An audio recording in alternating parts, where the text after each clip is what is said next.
পানির অভাবে ঠিকমতো ফসলের আবাদ করতে পারছেন না নাটোর আহমেদপুরের প্রায় ১৫০ বিঘা জমির কৃষক। অভিযোগ, পরিদর্শন শেষে সেচ কমিটি প্রকল্প বাস্তবায়নের মতামত দিলেও দাবিকৃত ঘুষ না দেয়ায় তা বাস্তবায়ন করেননি স্থানীয় নির্বাহী প্রকৌশলী। এমনকি নিয়মনীতির তোয়াক্কা না করে এক উপজেলার প্রকল্প অন্য উপজেলাতে বসিয়েছেন তিনি। অপরিকল্পিত এমন প্রকল্প স্থাপনে বিপাকে কৃষকরা। যমুনা স্মার্ট রেফ্রিজারেটর, স্মার্ট লাইফে স্মার্ট রেফ্রিজারেটর। শুকনো মৌসুমে পানির অভাবে চৌচির মাঠ, অক্লান্ত পরিশ্রমেও কাঙ্ক্ষিত ফসল নেই আহমেদপুরের কৃষকের ভাগ্যে। সেচ পাম্প অন্য অন্য জায়গায় হয়েছে, কিন্তু আমাদের এখানে হয়নি।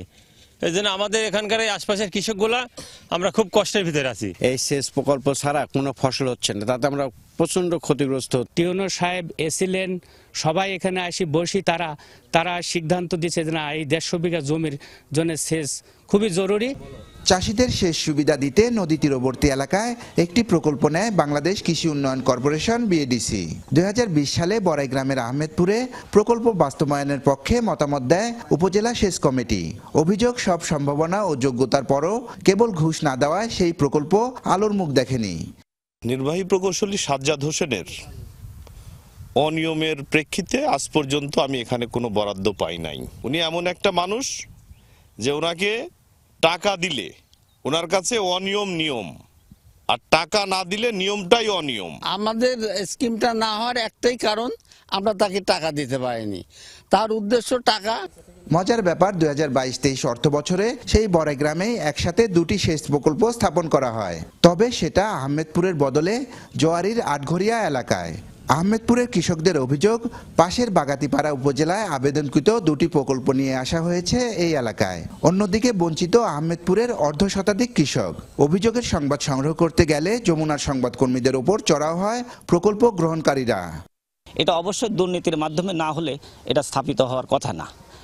এখানে আসি আমরা সাধারণ মানুষ অত্যন্ত বিভ্রান্তের মধ্যে পড়ি যে বাগাতিপাড়ার কাজ বড়াই গ্রামে স্থাপিত হয় কিভাবে। বাগাতিপাড়া উপজেলার থেকেই আমার BADC প্রকল্প বরাদ্দ হয়েছে, কিন্তু আমার স্থাপনাটা হয়েছে বড়াই গ্রামের মজার ভেতর। এই প্রকল্পটা নেওয়ার জন্য বাগাতিপাড়ায় আবেদন করছি, ঠিক আছে। বাগাতিপাড়া থেকে এটা দিছে, আর হচ্ছে মাঠটা এটা হচ্ছে বড়াই গ্রামের এরিয়ার মধ্যে পড়ছে। উপজেলা সেচ কমিটি বলছে, নিয়ম বহির্ভূতভাবে এক উপজেলার প্রকল্প অন্য উপজেলায় স্থানান্তর করা হয়েছে।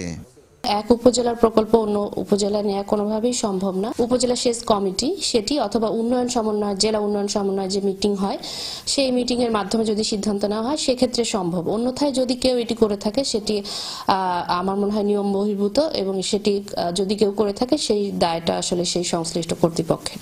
যার বিরুদ্ধে কৃষকদের এত অভিযোগ, সেই নির্বাহী প্রকৌশলী অস্বীকার করছেন সব। কোটি কয়েক লোকের যে অভিযোগ আসছে ঘুষ, দুর্নীতি বা অনিয়ম বিষয়ে, আসলে আমি এটার সাথে সম্পৃক্ত না, এবং একটা নিয়মতান্ত্রিকভাবে বিষয়গুলো বাস্তবায়ন করা হয়েছে।